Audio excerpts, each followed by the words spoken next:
السلام علیکم ورحمۃ اللہ وبرکاتہ۔ علامہ اقبال یورپ کے دورے پر تھے۔ ایک روز شام کے وقت ایک پارک میں بچوں کو کھیلتے دیکھ کر لطف اندوز ہو رہے تھے۔ اچانک ان کی نگاہ پارک کے کونے میں بیٹھے ایک ایسے بچے پر پڑی جو پڑھائی کر رہا تھا۔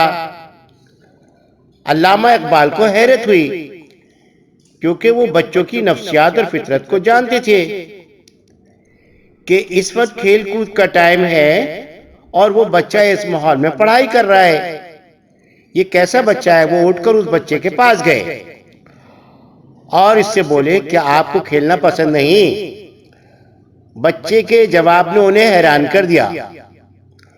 ہم دنیا میں مٹھی بھر ہیں، اگر میں کھیلنے میں وقت ضائع کروں گا تو میری قوم مٹ جائے گی، مجھے اپنی قوم کو بچانا ہے۔ علامہ اقبال کو یہ بات سن کر بہت حیرت ہوئی اور بچے سے پوچھا کہ تمہاری قوم کیا ہے؟ بچے نے کہا میں یہودی ہوں۔ اب یہ الفاظ علامہ اقبال کے دماغ میں گونجنے لگے اور وہ حیران رہ گئے۔ ان کا ذہن کسی اور ہی دنیا میں چلا گیا اور آنکھوں سے بے ساختہ آنسو بہنے لگے۔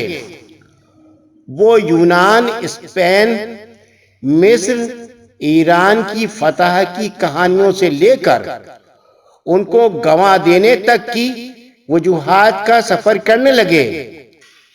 شاید دل چیخ رہا ہوگا، ہائے میری قوم، ہائے میرے بچے، میں تم میں شاہین ڈھونڈ رہا ہوں لیکن عقاب تو یہودی گھروں میں پل رہے ہیں۔ اوہو!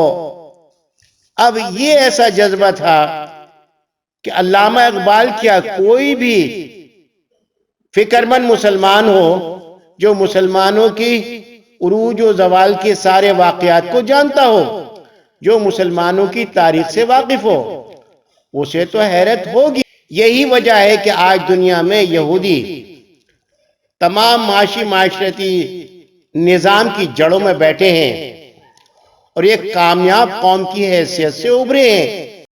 اب بات یہ ہے کہ ہم مسلمان کیا کر رہے ہیں؟ ہم نے اس قدر نقصانات اٹھائے ہیں، اتنے اٹھائے ہیں کہ جن کو ہم الفاظ میں بیان نہیں کر سکتے۔ لہذا ہم کو کیا چاہیے؟ ہمیں یہ چاہیے کہ ہم زیادہ سے زیادہ اس بات کی فکر کریں کہ ہمارا مولا، ہمارا رب ہم سے راضی ہو جائے اور پوری امت کلمے پر متحد ہو جائے۔ لہذا سب کو فکر مند ہونا ہے، اپنے وقت کو قیمتی بنانا ہے اور زندگی کو ضائع ہونے سے بچانا ہے۔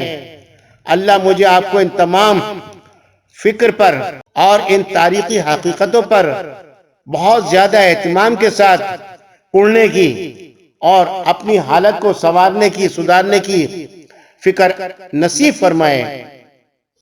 ہمارا چینل اسلام اینڈ یو سے ایسی ہی فکر انگیز باتیں آپ کی خدمت پہ پیش کی جاتی ہیں۔ امید کی جاتی ہے کہ ہمارے چینل کو سبسکرائب کریں گے، لائک کریں گے، کمنٹس کریں گے اور ان کو آگے پہنچائیں گے اور اپنی دعاؤں میں ہمیں یاد رکھیں گے۔ السلام علیکم ورحمۃ اللہ وبرکاتہ۔